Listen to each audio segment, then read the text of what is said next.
ازيكم يا احلى متابعين، عاملين ايه؟ يا رب تكونوا بخير وبصحة وبسلام. النهاردة الخبر اللي معانا وهو الفنانة نور تفجع بموت زوجها وتنضم لنجمات شهدنا خسارة عائلية كبيرة هذا الشهر. تعالوا بينا نشوف التفاصيل، بس قبل ما نبتدي الفيديو ما تنسوش تصلوا على الرسول عليه افضل الصلاة والسلام وتكملوا الفيديو للنهاية فضلا منكم وليس امرا عشان تعرفوا التفاصيل.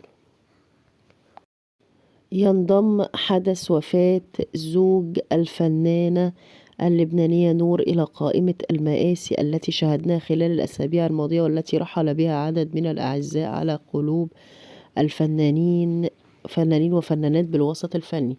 كشفت عائلة رجل الأعمال السوري يوسف أنطاقي زوج الفنانة نور عن وفاته بشكل مفاجئ في خبر أحزن المقربين منه، ويأتي هذا بعد انتشار خبر وفاة ابن نجمة باب الحارة أناهيد فياض. لا حول ولا قوة إلا بالله العلي العظيم. الموت يفجع الفنانة نور بزوجها بدون أي تعليق من الفنانة نور. حتى الآن أعلن شقيق رجل الأعمال السوري يوسف أنطاقي عن نبأ وفاة شقيقه من خلال حسابه الرسمي على منصة فيسبوك، ناشرا تفاصيل تشييع الجثمان وموقع العزاء.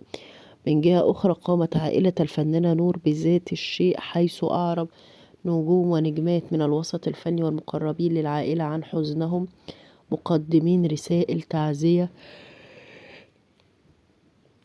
ومواساة لذوق الفقيد وعائلته بما فيهم زوجته نور. ولم يتم خلال ما نشر ذكر أسباب الوفاة أو تفاصيل الحالة الصحية للمرحوم، حيث أن نور لطالما حافظت على خصوصيتها العائلية بعيدا عن الأضواء. ومن الجدير بالذكر أن الفنانة نور قد تزوجت برجل الأعمال السوري يوسف أنطاقي بعد علاقة حب توجت بالزواج عام 2008، وأثمر زواجها إنجاب ليناردو وليديا بنت وولد يعني. وده كان الفيديو اللي معانا النهاردة.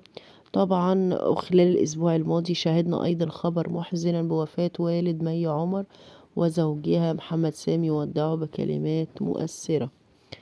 وده كان الفيديو اللي معانا النهاردة. دمتم بأمان الله وحفظه، وأشوفكم في فيديو جديد، خبر جديد، ويلا مع السلامة.